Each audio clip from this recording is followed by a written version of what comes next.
From Washington, the McLaughlin Group, the American original. For over 3 decades, the sharpest minds, best sources, hardest talk. Issue 1. Let the debates begin.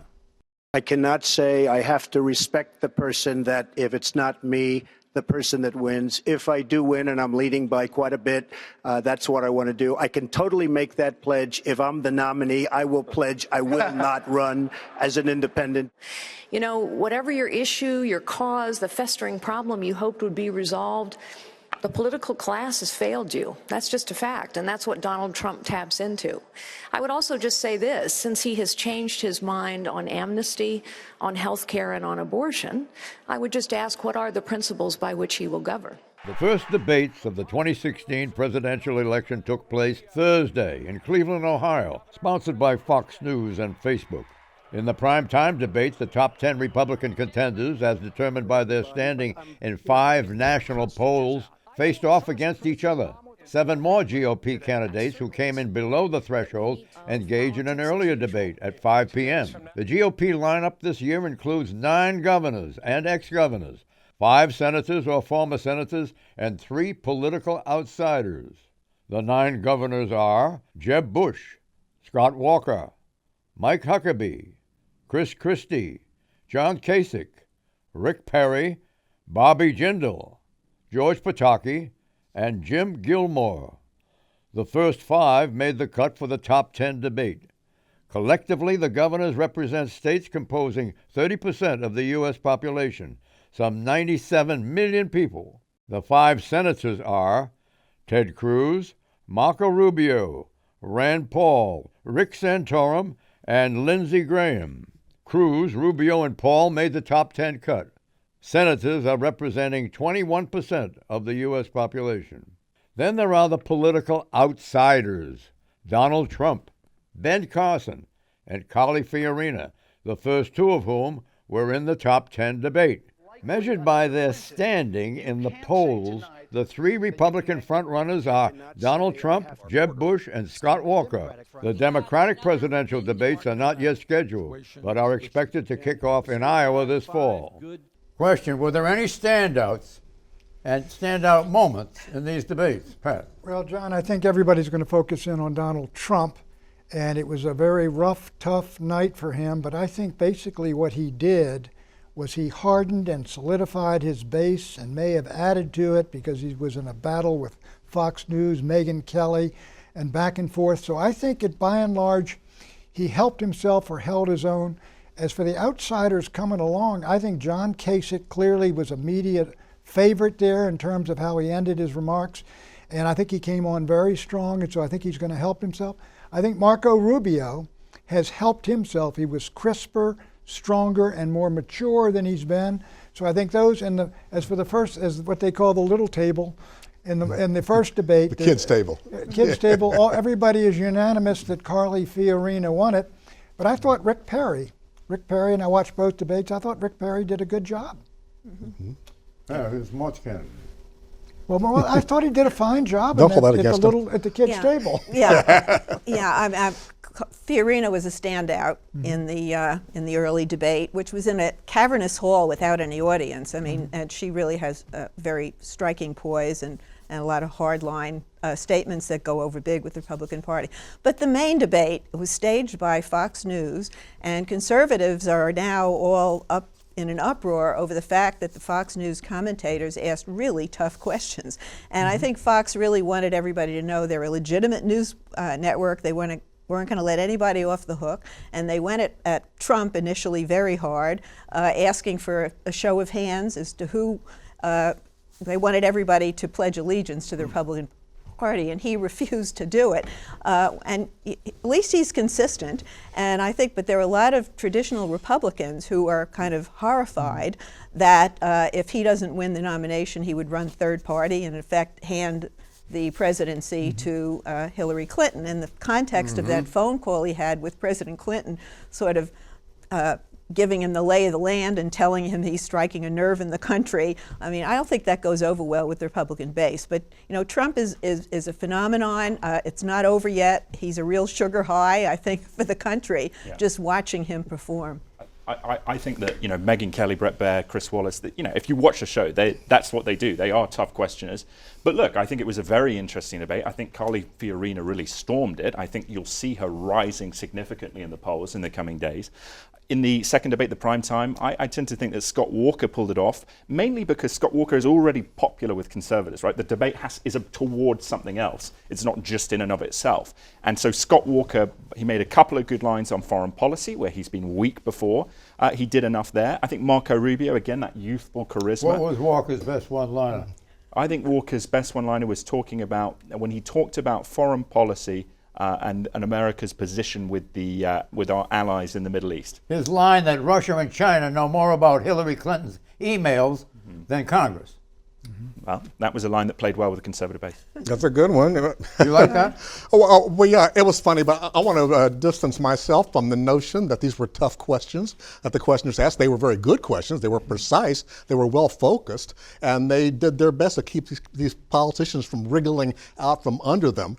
And Donald Trump has some cheek. I know it's hard to believe, but Donald Trump has some cheek and gall to get mad at the journalist for quoting back to him his own quotes and saying, "Did you really mean to say this? Is this what a president ought to say?" That's not a hard question.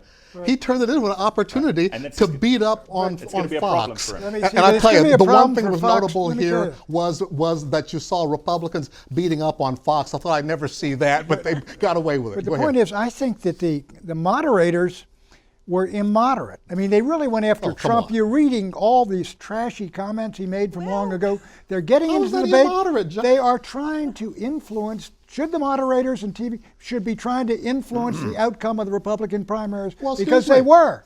Who did the best job swinging at a tough question? The answer is Kasich. When asked about whether he would oppose gay marriage if one of his children were gay, he fired back that he'd just been to a friend's gay wedding, knocking that question out of the ballpark. Yeah, it was a very good answer, and it was very poignant. I think he won a lot of new fans. Oh yes, he did. Because most people in the country don't know Kasich. I come from Ohio originally, and I met him in Washington and all. I've been following him over the years. Well, he's done a very good job. Yeah. You think he's going to get the Republican nomination? I think he's going to get the VP nomination. You do? He set himself John, up beautifully. There are two campaigns here. One is who's going to be the outlier candidate. Right now, it's Trump. The other is who's going to be the guy at the end to take on Trump. Everybody thinks it's going to be Bush. He's got the money to do it, but Kasich rose in that category, and he's a candidate to be a finalist to go against Trump. And he did it with a velvet knife. All right, our friends love He did it with a velvet knife because he said that Trump has struck a nerve in the country, and we all ought to be paying attention to it. Issue 2, the terror debate. And I will make no apologies ever for protecting the lives and the safety of the American people. We have to give more tools to our folks to be able to do that, not fewer, and then trust those people and oversee them to do it the right way. As president, that is exactly what I'll do. I want to collect more records from terrorists, but less records from innocent Americans. That's a completely ridiculous answer. I want to collect more records from terrorists, but less records from other people. How are you supposed to know, Megyn? Use the Fourth Amendment. How are you supposed Use to? the Fourth No, I'll tell you how you. Look, get a warrant. Let me tell you something. Get a judge to sign a warrant. Question: is Chris Christie correct about Rand Paul's stance on NSA surveillance? I ask you, Tom. Yeah, I think he is. I mean, there's a controversy there with the NSA, but the difficulty when what you're dealing with now, especially since Edward Snowden, this is a fact, that groups like the Islamic State and their followers have learnt to adapt to the mechanisms of surveillance. So really what you have to do is to have a capacity on the part of the NSA to be able to gather data portfolio, which is not personal information.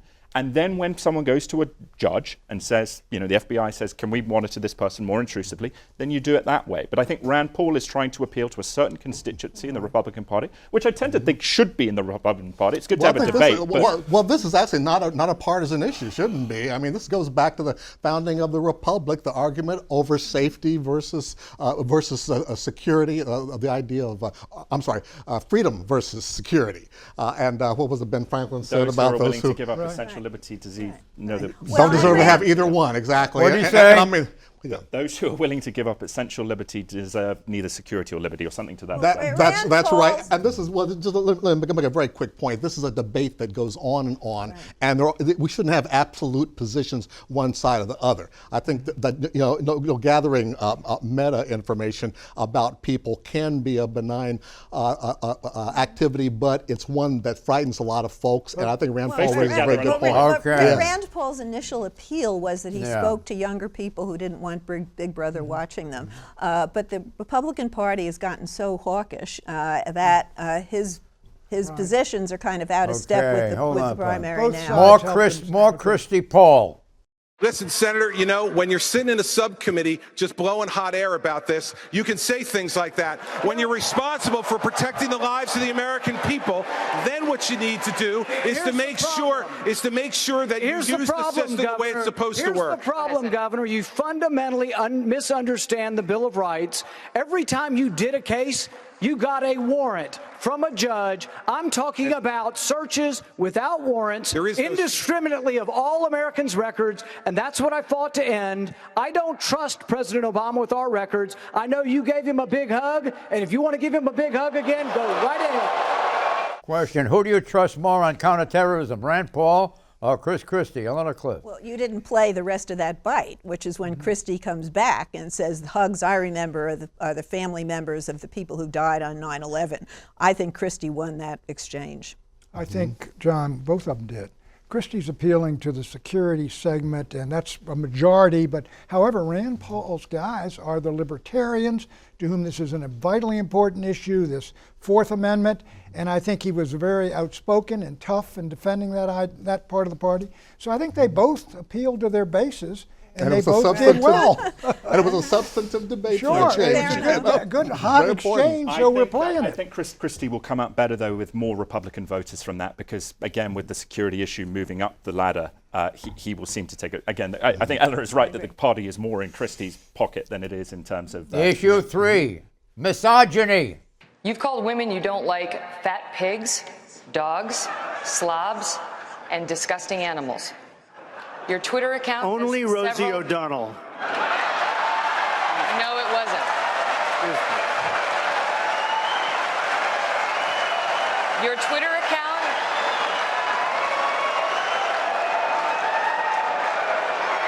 Thank you.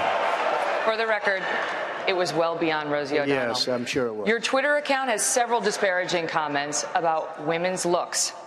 You once told a contestant on Celebrity Apprentice it would be a pretty picture to see her on her knees. Does that sound to you like the temperament of a man we should elect as president? And how will you answer the charge from Hillary Clinton, who is likely to be the Democratic nominee, that you are part of the war on women? I think the big problem this country has is being politically correct. I've been challenged by so many people, and I don't frankly have time for total political correctness. And to be honest with you, this country doesn't have time either. This country is in big trouble. We don't win anymore. We lose to China. We lose to Mexico, both in trade and at the border. We lose to everybody. And frankly, what I say, and oftentimes it's fun, it's kidding, we have a good time, what I say is what I say. And honestly, Megan, if you don't like it, I'm sorry. I've been very nice to you, although I could probably maybe not be based on the way you have treated me, but I wouldn't do that. Question. Did Trump answer Megyn Kelly? She was very much a participant then in the debate. She's catching the devil on tweets and everything for going after Trump that way, that it was unfair. And he's getting benefit from him, but he's also getting hostility from it because it is, in a word, they claim, misogynistic. You call her being a participant. That was a journalist doing a follow-up question, not letting him get away with saying, oh, that was just Rosie O'Donnell. She said no, many other instances, and maybe she's getting beat up on Twitter by some people, but Trust me, that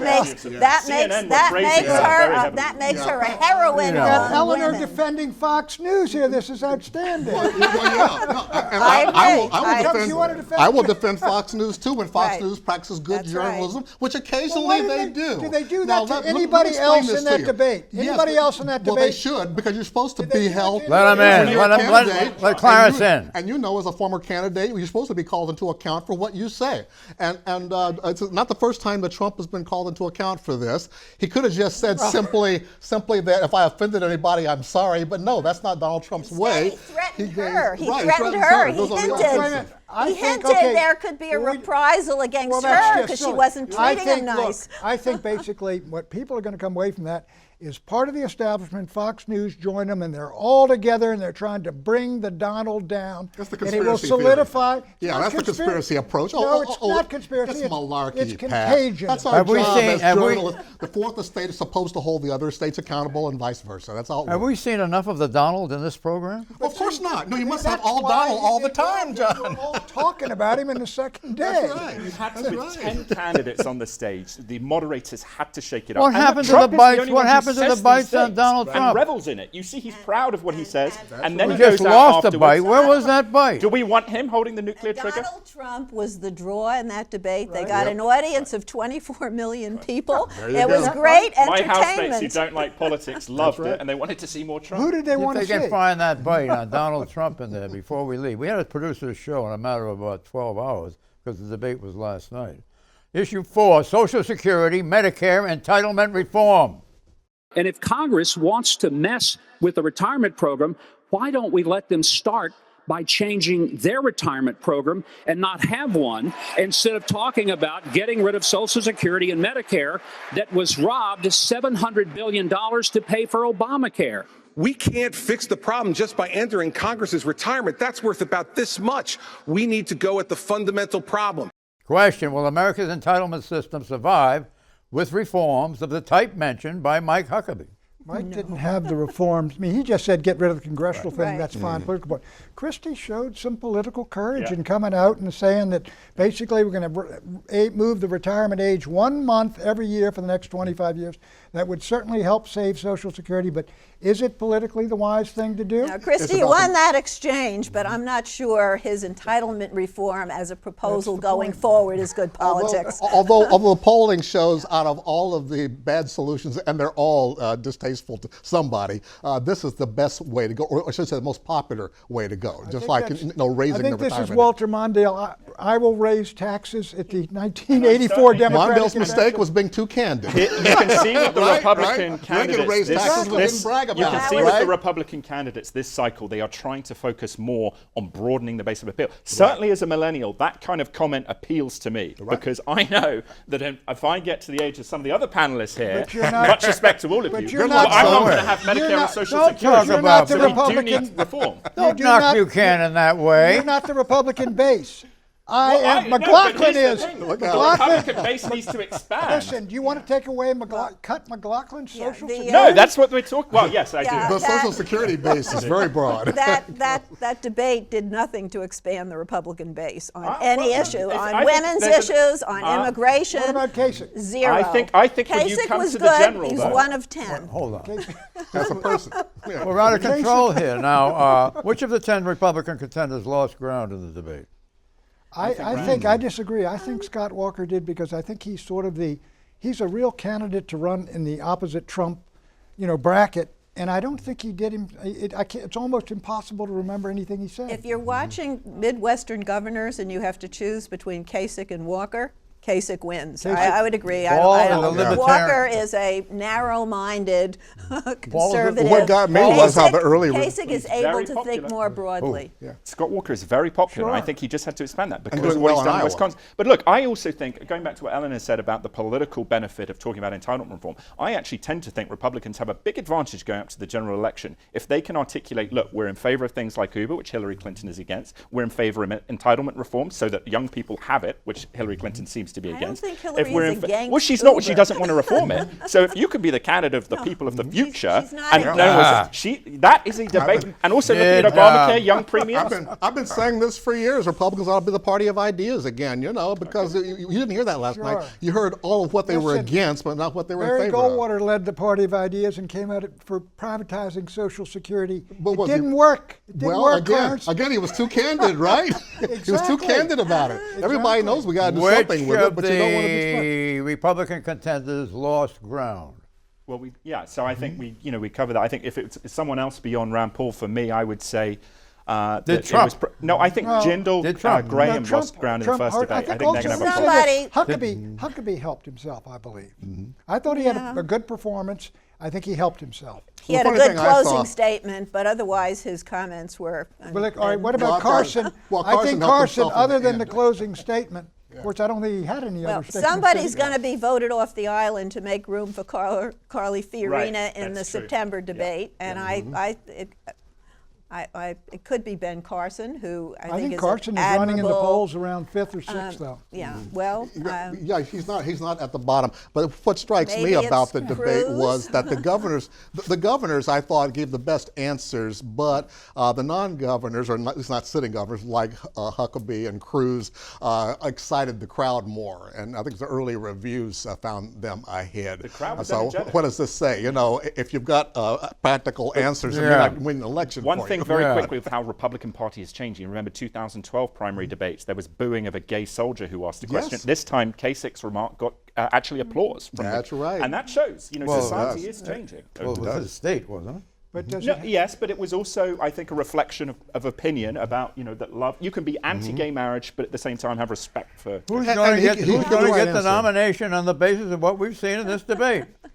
Nobody's mentioned Just Bush. give me an answer. Nobody mentioned Quickly. Bush, have they, John? And Bush, I don't think had a great night, but he is still in the running because of all that money he's got, the name, the party. Okay. Bush was flat, but he still looks like a grown-up. You can imagine him as president. He's still in the game. I think Rubio and Kasich those are the three that I'd keep my eye on. You seem a little nervous. Rubio. You seem a little nervous. That's okay. Rubio. It's early. I think Rubio will be the nominee, yeah. I'm still sticking with Bush as the nominee. I think he's starting off slow on purpose. He's keeping more of a low profile like Romney did early on. But you remember 4 years ago, John, Herman Cain was on top of the polling about this time, and then every single candidate up there on that stage served their week or whatever at the top of the polls. Well, but in the end, it came back to Romney. I think it's going to happen again. The answer is Kasich. Issue 5. Is Jeb Bush in trouble after this debate?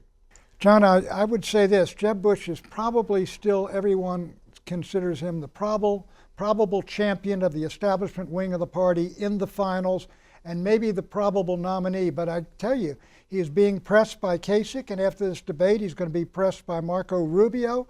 And there's a lot of people in the Bush camp who have got to be saying to themselves, look, where is the oomph? Where is the fire? Where is the energy? Why cannot he break loose from the pack? Well, that's pretty good, but this is the answer of how he looks. He appears out of practice. He relied mainly on communicating his record as governor of Florida, but when he talked about restoring America's spirits, it sounded like he thinks the country's problems are psychological, not rooted in reality. I think that's a criticism of the fact that he's trying to show some optimism. There was a lot of negative stuff about the country going to hell in a handbasket on that stage. He's trying to bring some optimism into the case, and I think he was in trouble going into the debate, but I'll tell you, on the campaign trail, he talks to the voters, he talks to the press, he's a very accessible candidate. I think he can still do well, but he's probably got to win New Hampshire, and then when they get to Florida in March, which is winner take all. If it's winner take all, it'll probably be a shootout between him and Rubio. I probably shouldn't use shootout, all those words. But here's the thing, I think as well, Jeb, at one point there, did show some real courage talking about Common Core education reforms, which are really very unpopular with elements of the Republican base. And he stood firm on that. And he in the beginning, he had to have Common Core defined for him. Or he defined it himself, Yeah. which I think was the right thing to do, because it's really the words Common Core that have gotten the right fired up. If you don't use that and say that the states set it up, which they did, and that's primarily the states and the governors that run it, it doesn't sound nearly so objectionable. Same thing with Jeb's immigration stance. He's trying to get there in the sensible center, which is hard to do in the primaries. But I think that's why he may seem to be out of practice. But I think he's deliberately keeping a low profile right now. Who do you envision to be the Republican nominee? If I had to guess now, but I wouldn't bet a lot on it, probably Bush. But let me say this. Probably Bush still? Somebody besides Trump, who is really still the huge, large block over here, we're all talking, somebody's going to catch fire and rise up, and the establishment's going to all start moving toward this individual as the non-Trump and the anti-Trump. And maybe not soon, but they got 17 people there. As the 17th person drops out and the 16th and 15th, they're all going to start endorsing the non-Trump. All right, now you've heard me in the past predict John Kasich would be the nominee. You did, in the past. Yeah. How does Bush compare with Kasich in terms of his success potential as getting the nomination? Well, Bush has name recognition. Kasich doesn't. He's got so Kasich starts is from the name way behind, recognition a plus Bush or a has the minus? money. Do we really want to have a country that is ruled by, what I'm trying to say is led by, another Bush? Well, why not? I mean, you had a country that was led by Adamses a couple of times, and a bunch of other folks. I mean, and the Roosevelts, of course, we have. Everybody says we shouldn't have a legacy, and yet everybody is brand conscious. They know a name, and they tend to vote for it, and that's why he's got an edge. And so does Hillary Clinton, for the very same reason. So let the voters decide. Yeah, and compared to a lot of people in the Republican field, at least you know his daddy. There's a brand consciousness. What is the mood of the country? Is the mood we want to change? We want to try somebody new? Sure, that's defining Is that where we are? Let's see what happens with Rubio in the coming days and Fiorina, because if they go up significantly, that suggests Republican voters are ready to shake it. Rubio, he's a very successful lawyer. And he's Cuban extraction. And he works well with the Hispanics, a big vote. Well, what about Rubio? He had one of the best. You used to be a big fan of Rubio. Yeah, but listen, let me tell you. Look, Jeb Bush is beating Rubio 2-1 in Florida, but Trump is beating them both right now. Florida it's going to eliminate a lot of dead down there in Florida. Trump may not be on the ballot by March, but Rubio had the best soundbite because he's the youngest person on the stage, and he basically said, look, if this is a competition among resumes and experience, Hillary Clinton will be the next president. It's about something else, and he has the capability to fire up the country. Out of time. Bye-bye.